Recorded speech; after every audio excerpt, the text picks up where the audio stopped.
All right, let's talk about the village of Chittagong. On the surface, it might seem like any other town, but it's hiding a truly terrifying secret. For years, a deadly curse has been hanging over its most prominent families, turning what should be the happiest night of a bride's life into her very last. Imagine this. Help.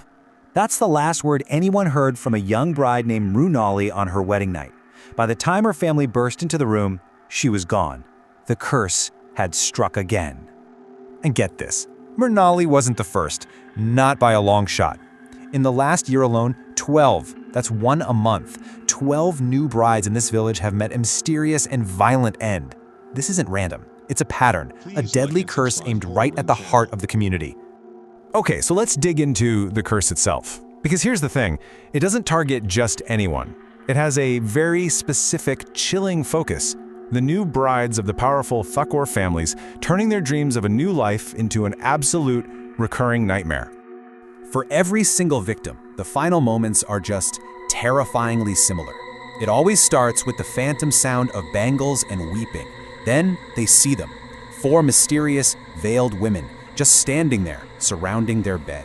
The bride is pinned down, attacked, and by the time her new husband and family get there, it's always too late. Now into this absolute web of terror and superstition. Step 2 people who have no idea what they're about to walk into. We've got 2 brothers, a couple of college students from Delhi who are about to come face to face with this village's darkest secret. So you've got the younger brother, Chandru, and he's completely in love with his college classmate, Shweta. They are a classic case of college sweethearts, totally inseparable. But Chandru is terrified of telling his super traditional family, especially with all these strange deaths happening back home. But you know how it is. Secrets like this don't stay secret for long. His older brother, Rajan, who's pretty sharp, he figures the whole thing out. But instead of getting angry, Rajan sees how much they love each other and actually promises to help them, hatching a plan that is both incredibly brilliant and incredibly risky. Okay, so Rajan's plan is a masterclass in reverse psychology. He calls his parents and just drops a bombshell. Chandru and Shweta have eloped. He knows they're going to be furious, of course, but he's betting that their pride and their obsession with tradition will eventually win out.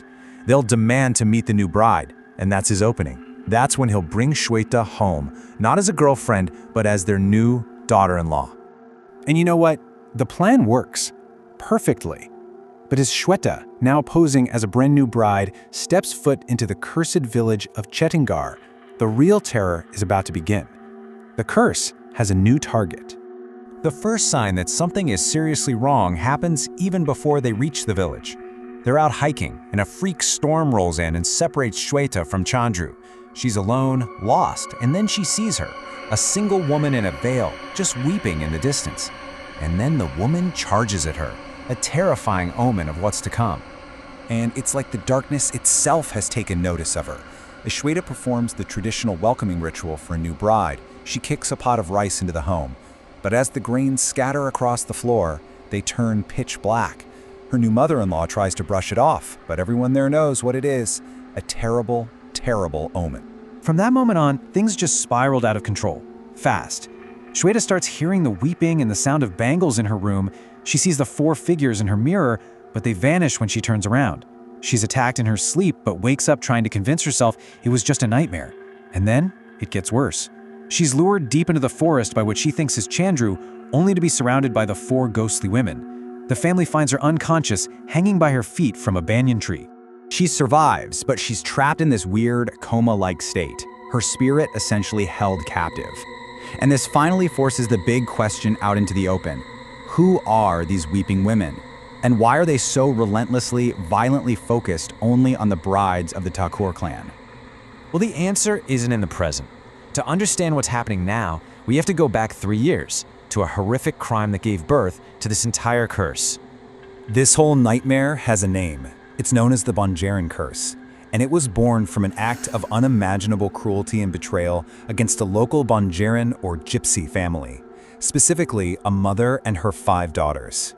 And this wasn't some crime of passion. No, this was cold, calculated. 3 years ago, a powerful Thakur was losing his business, and some mystic told him that sacrificing 4 brides would fix everything. So he went to this Banjaran mother, Manjari, and promised to marry his 4 sons to 4 of her daughters. But it was all a lie. On the wedding day, as the sisters sat at the ritual fire, the Thakur's son murdered them. And as her daughters died, Manjari screamed a curse that no Thakur bride would ever know peace because her daughters' spirits would hunt them forever. So Rajan hears this absolutely horrific story, and with Shweta's life literally hanging in the balance, something just clicks. He has this stunning realization. He finally understands the curse, and in a flash of insight, he comes up with one last, daring plan to end it for good. Rajan gets it. He realizes these spirits, they're not just angry, they're in agony. Their rage is coming from a place of deep injustice. The greatest honor for a Banjaran girl, to become a respected Thakur bride, was promised to them and then stolen away in the most brutal fashion imaginable. Revenge isn't going to bring them peace. Only fulfilling that original promise will. So, what does he do? He does the one thing nobody would ever expect. He goes directly to the source of the curse. He finds the grieving mother, Manjari, and he asks for the hand of her 5th and only surviving daughter, Shivani. He doesn't just ask. He marries her, right then and there, finally making a Banjaran girl a true Thakur bride. And that very night, it happens. The 4 spirits appear before Shivani. But as they move to attack her, they stop cold. They see their own sister, who is now a Thakur bride, and they can't harm her. In that single moment, all their rage just dissolves. They tell Shivani they can't hurt their sister, that the promise has finally been fulfilled. Their torment is over, and they can be at peace. And there's this really powerful, beautiful symmetry to the solution, isn't there? The curse was born from a broken promise, so it could only be ended by a fulfilled one. This wasn't about fighting ghosts with magic or rituals. It was about healing a deep societal wound with a genuine act of honor and, really, restorative justice. So, the second these spirits find their peace and vanish, the curse just shatters. Miles away, Shweta takes a deep breath and wakes up, completely healed, totally free. The 2 families, once torn apart by a horrific crime, are now united by a marriage. The reign of terror over Chinesedrama is finally over. It's a story of absolute horror, but it's also a story of incredible insight. And it leaves us with a really powerful question to think about. Can a single, courageous act of honor truly heal the wounds of a deep historical injustice? And what does it take for us to see beyond a simple cycle of revenge, to find a real path toward reconciliation?